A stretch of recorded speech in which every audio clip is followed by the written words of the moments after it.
ابو محجن ثقفی رضی اللہ تعالیٰ عنہ شراب پیتے تھے. صحابہ بشر تھے, نبی نہیں تھے, معصوم نہیں تھے, ان سے بھی خطائیں ہوئیں, لیکن اللہ نے وعدہ کیا کلن وعد اللہ الحسنى, میں نے تیرے تمام صحابہ کو بخش دیا, جنت دے دی. بس لہذا ہم کسی صحابی پہ تنقید نہیں کر سکتے, اعتراض نہیں کر سکتے کہ اللہ نے معاف کر دیا.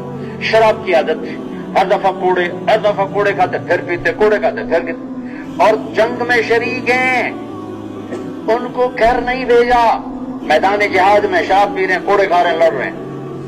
آخر سعد بن وقاص نے نا قادسیہ میں پہنچ کے تنگ آ کے اس کو جیل میں ڈالو, اس کو بند کرو, جب تک توبہ نہیں کرتا اس کو نہیں چھوڑوں گا.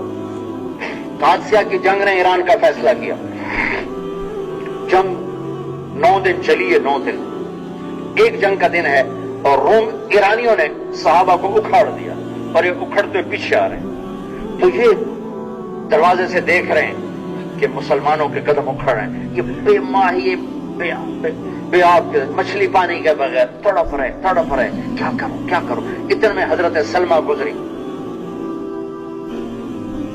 مسنہ بن حارثہ کی بیگم تھی, ان کی شہادت کے بعد ان سے نکاح کیا سعد بن ابی وقاص نے.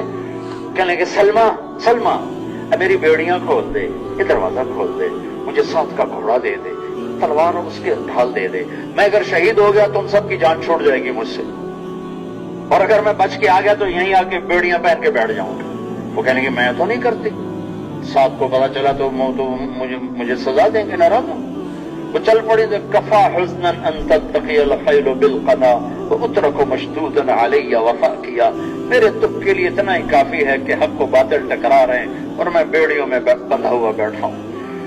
تو اس پر وہ نرم ہوگی, واپس ہی دروازہ کھول دیا, اور حساد کا گھوڑا بھی دے دیا, تلوار بھی ڈھال بھی دے دی. انہوں نے اپنا منہ چھپایا, اور ایک طرف سے جو حملہ کیا.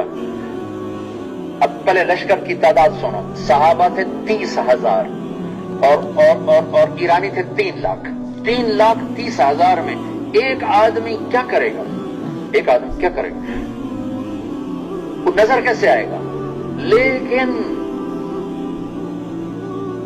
پیا جس کو چاہے سہاگن گوری, کالی کو دیکھے نہ گوری کو دیکھے, پیا جس کو چاہے سہاگن وہی. پتہ نہیں کون سی خوبی ابو محجن کی میرے رب کو پسند تھی شراب پینے کے باوجود. ہم نے سیکھا نہیں کمیوں میں سے خوبیاں ڈھونڈنا, ہم نے سیکھا ہے خوبیوں میں سے کمیاں ڈھونڈنا, خوبیوں میں سے کمیاں نکالنا.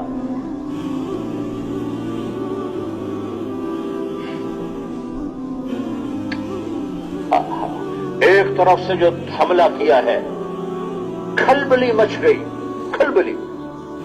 جدھر ایرانیوں کا دباؤ دیکھتے وہاں شیر کی طرح جھپٹتے.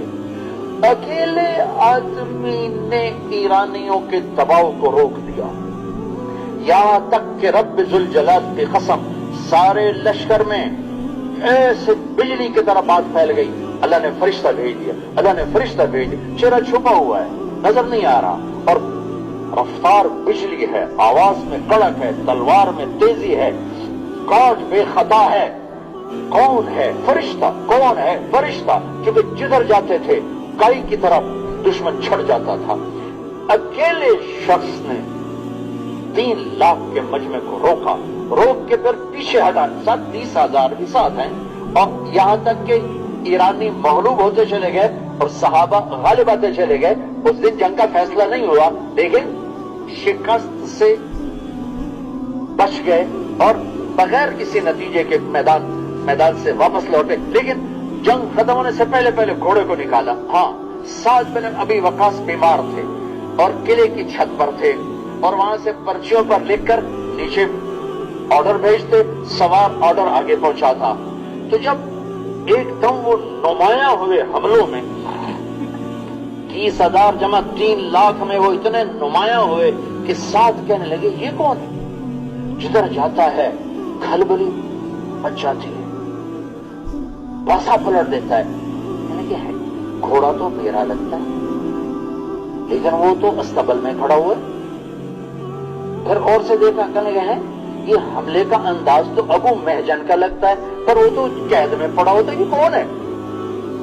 سوچ رہے ہیں, کچھ پہچان لیا, گھوڑا تو میرا ہے,